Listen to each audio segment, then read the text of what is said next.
Hello students, बच्चों स्वागत है आपका आपके अपने चैनल ज्ञान विज्ञान में। और बच्चों, जैसे आपको पता है, पहले हम लोग डिस्कस कर रहे थे आपका जो चैप्टर है adolescence, reaching the age of adolescence. और उसमें हमने देखा था कि बॉडी में क्या होते हैं, कुछ चेंजमेंट होते हैं हमारी बॉडी में, कुछ बॉडी के जो फीचर्स हैं, जो कैरेक्टर्स हैं, हम कहते हैं कि उनमें चेंजमेंट होते हैं। तो उसके लिए जो रिस्पॉन्सिबल है, एक्चुअली वो रिस्पॉन्सिबल कौन है, वो है हार्मोन्स। और उन्हीं के बारे में हम आज डिस्कस करेंगे कि ये हार्मोन्स क्या होते हैं, कहाँ से रिलीज़ होते हैं और किस तरह से ये क्या करते हैं, इनिशिएट करते हैं एक रिप्रोडक्टिव सिस्टम को प्रॉपरली वर्क करने के लिए या उसके जो फंक्शंस हैं उनको परफॉर्म करने के लिए। तो सबसे पहले देखते हैं हार्मोन्स होते क्या हैं। एक्चुअली हार्मोन्स क्या होते हैं बेटा, ये कुछ केमिकल सब्सटेंसेस हैं और ये एक मैसेंजर के जैसे काम करते हैं हमारी बॉडी में, यानी कि एक जगह से दूसरी जगह एक मैसेज ले जाने का काम करते हैं। और उसके बाद हमारी बॉडी के जो वो पार्ट्स हैं जहाँ पे ये मैसेज पहुँचता है वहाँ पे कुछ चेंजमेंट हमें देखने को मिलते हैं। लेकिन बात आती है कि ये हार्मोन्स रिलीज़ कहाँ से होते हैं। तो हमारी बॉडी में दो तरह की ग्लैंड्स होती हैं, हम कह सकते हैं there are 2 types of glands are present in a body. वो होती हैं बेटा आपकी endocrine glands and exocrine glands. तो आपके जो एंडोक्राइन ग्लैंड्स हैं वहाँ से हार्मोन रिलीज़ होता है। इनमें से जो ग्लैंड्स हैं, हमारी एंडोक्राइन जो ग्लैंड्स हैं वो है आपकी पिट्यूटरी ग्लैंड। आप देख रहे हैं ब्रेन में प्रेजेंट है ये, यहाँ पे हमारी पिट्यूटरी ग्लैंड है, यहाँ पे नेक में थायराइड ग्लैंड है, एड्रिनल ग्लैंड है आपकी। और जो पैनक्रियास तो endocrine and as well as exocrine दोनों में आती है। टेस्टिस भी और आपकी ओवरी भी, ये एंडोक्राइन भी है और आपकी एक्सोक्राइन भी है। तो ये जो चाहे टेस्टिस है, ओवरी है, पैनक्रियास है, ये भी क्या करते हैं, दे ऑल्सो रिलीज हार्मोन्स।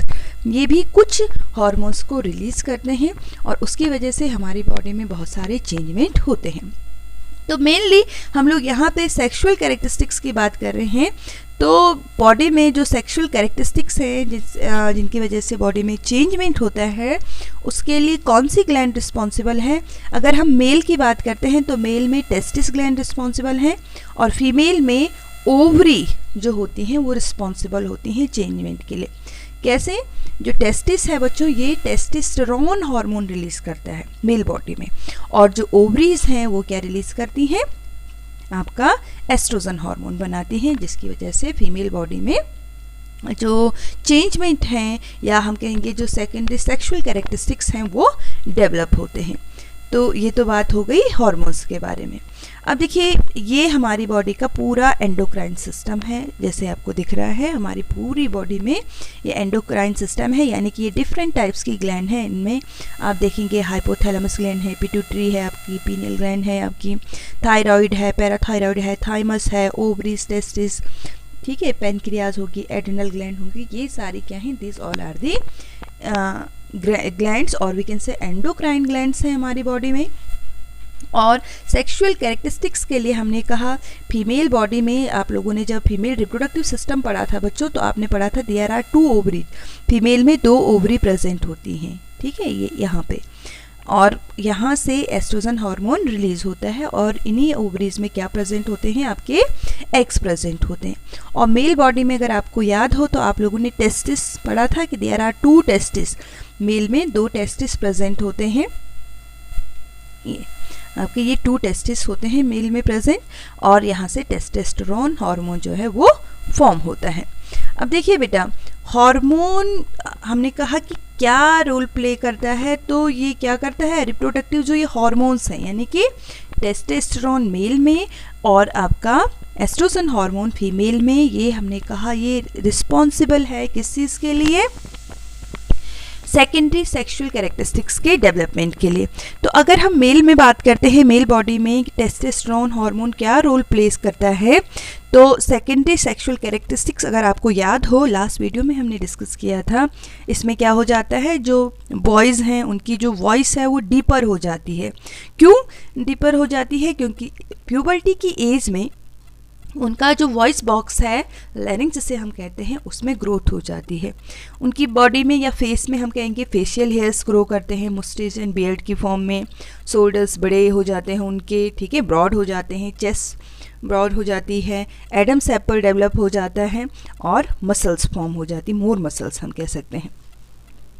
इसके अलावा क्या होगा, जो टेस्टोस्टेरोन हार्मोन है इसकी वजह से बॉडी में ग्रोथ अच्छी होती है, causes the growth and development of male sex organs, जो मेल सेक्स ऑर्गन्स हैं वो भी डेवलप हो जाते हैं।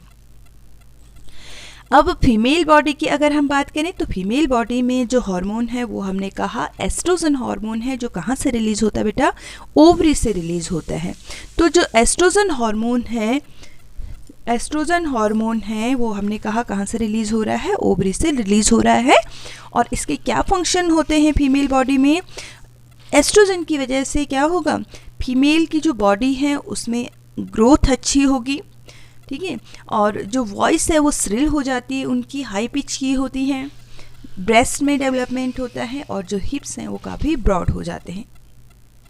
इसके अलावा जो एस्ट्रोजन हार्मोन्स है ये क्या करता है, मंथली प्रिपेयर भी करता है यूट्रस को, फीमेल का जो यूट्रस है उनको मंथली प्रिपेयर करता है, किस चीज़ के लिए, प्रेगनेंसी के लिए या फीटस को रिसीव करने के लिए। उसको हर महीने फीमेल का जो यूट्रस है वो प्रिपेयर होता है, लेकिन किसकी वजह से, एस्ट्रोजन हार्मोन की वजह से। तो ये तो बात हो गई किसकी, फीमेल सेक्स हार्मोन की।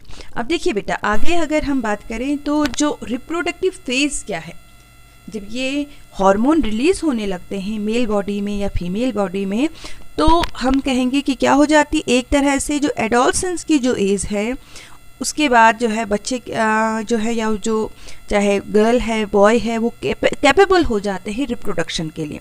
और जब वो कैपेबल हो गए यानी कि उनकी बॉडी से अगर क्या हो गया, स्पर्म फॉर्म होने लगे बॉयज़ की बॉडी में, और जो गर्ल्स हैं उनकी बॉडी में ओवा फॉर्म होने लगे यानी कि ओवा रिलीज़ होने लगे और मेंस्ट्रुएशन स्टार्ट हो जाए, तो हम कहते हैं कि ऐसी जो एज है जब से उनकी बॉडी में ये गैमेट्स फॉर्म हुए और जब तक हो रहे हैं ये गैमेट्स फॉर्म हो रहे हैं, वो पूरा का पूरा जो फेज़ है उसको कहते हैं रिप्रोडक्टिव फेज़।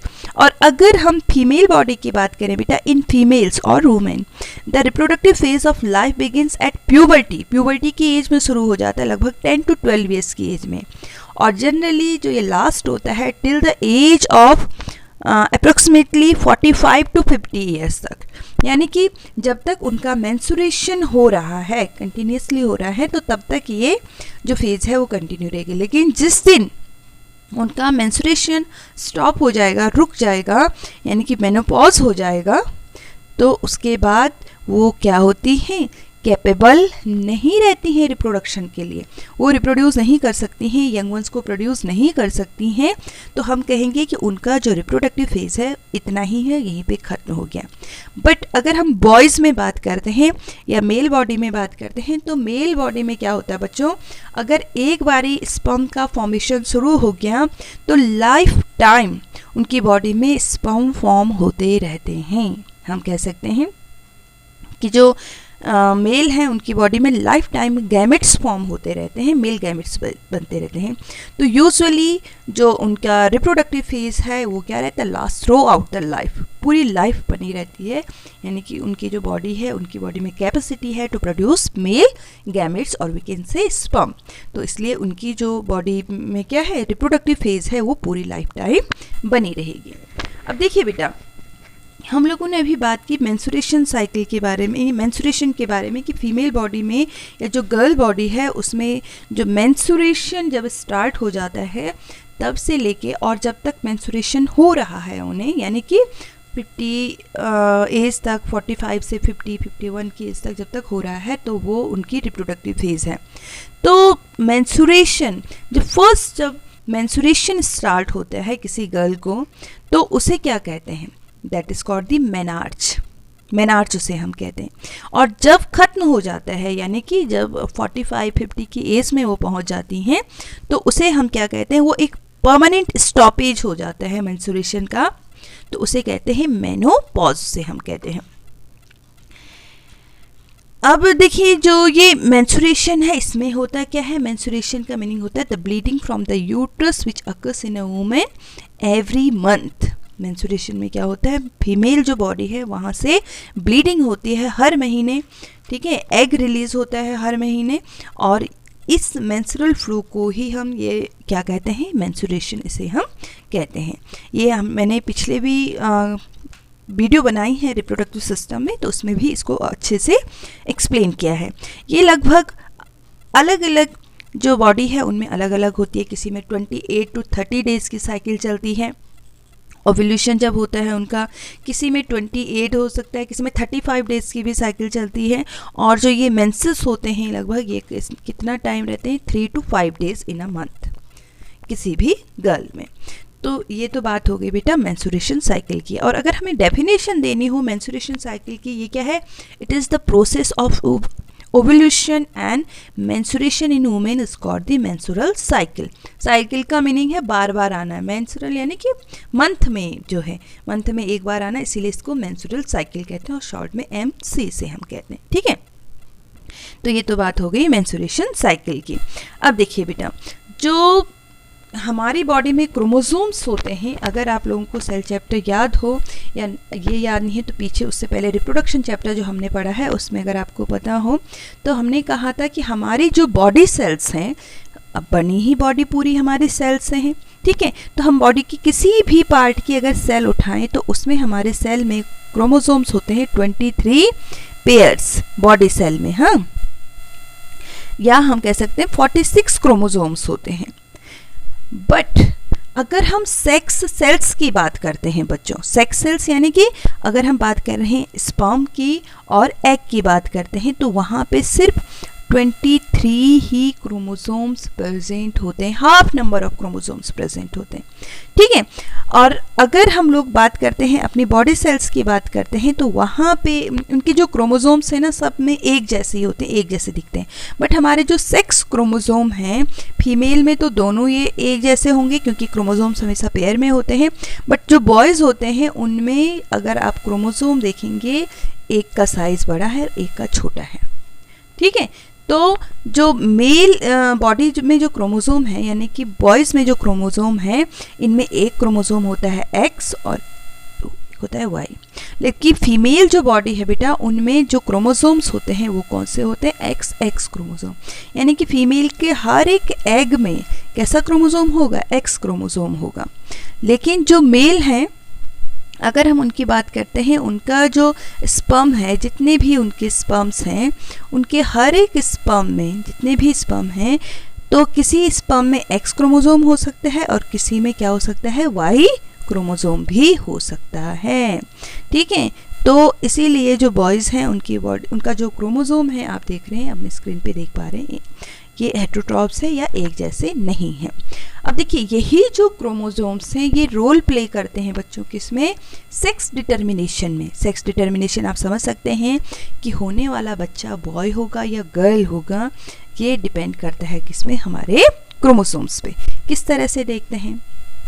देखिए, हमने कहा जो फीमेल बॉडी है बेटा, उसकी जो ओवरी से जो एग रिलीज होंगे उसमें जो क्रोमोसोम्स होंगे वो XX होंगे। बट जो मेल बॉडी होती है, उसकी जो टेस्टिस हैं, वहाँ से जो स्पर्म फॉर्म हो रहे हैं, आधे में Y क्रोमोसोम होंगे, आधे में X क्रोमोसोम होंगे। और जो ये Y क्रोमोसोम है ये रिस्पॉन्सिबल होता है किसके लिए? बॉय के लिए, या हम कहेंगे मेल चाइल्ड के लिए रिस्पॉन्सिबल होता है, मेल के लिए रिस्पॉन्सिबल होते हैं, ठीक है। और गर्ल जो है, जो फीमेल है, उसकी बॉडी से ओवम में क्या होंगे? X ही क्रोमोसोम होंगे। अब ये सेक्स कैसे डिटरमाइन होता है? देखिए, फीमेल का कोई भी एग हो, इसमें तो X क्रोमोसोम है, और मेल के एक एग में है एक स्पर्म में है मान लो X क्रोमोसोम और एक में है Y क्रोमोसोम। अगर ये एग जिसमें X क्रोमोसोम है ऐसे स्पर्म के साथ फ्यूज़ होता है जिसमें X क्रोमोसोम है, तो क्या हो गया? Production XX। और XX किसको डिटरमाइन करता है? क्या बोलते हैं हम? XS यानी कि फीमेल, ठीक है। और जो अगर क्या हो गया, मान लो एग है, कोई सा भी एग है, उसमें तो X ही क्रोमोसोम होगा, और अगर इसका फ्यूज़न हो रहा है Y क्रोमोसोम के साथ, तो यहाँ क्या बन जाएगा बेटा? XY। तो XY यानी कि क्या होगा? ये आपका मेल यानी कि बॉय चाइल्ड होगा। इस तरह से किसी भी बॉडी में, किसी भी ऑर्गेनिज्म में सेक्स डिटर्मिनेशन होता है, यानी कि सेक्स डिटर्मिनेशन की होने वाला बच्चा बॉय होगा या गर्ल होगी, ये डिटरमाइन करता है किसमें? फ्यूज़न में, फर्टिलाइजेशन के टाइम पे, कि कौन सा क्रोमोसोम फ्यूज़ हुआ है। क्लियर? तो आज हम लोग इतना ही समझेंगे। अगली जो हमारी वीडियो होगी उसमें हम डिस्कस करेंगे कुछ मिथ्स के बारे में, टेबूस के बारे में, जो किसके रिगार्डिंग है, रिप्रोडक्शन के रिगार्डिंग जो माना जाता है जिन चीज़ों को, उसको हम लोग डिस्कस करेंगे एक एक करके। और तब तक के लिए इतना देखिए, इसको समझने की कोशिश करिए। कोई प्रॉब्लम है तो आप कमेंट सेक्शन में लिख सकते हैं। वीडियो को लाइक करिए और अगर चैनल को सब्सक्राइब नहीं किया है तो उसको सब्सक्राइब करिए। थैंक यू बच्चों।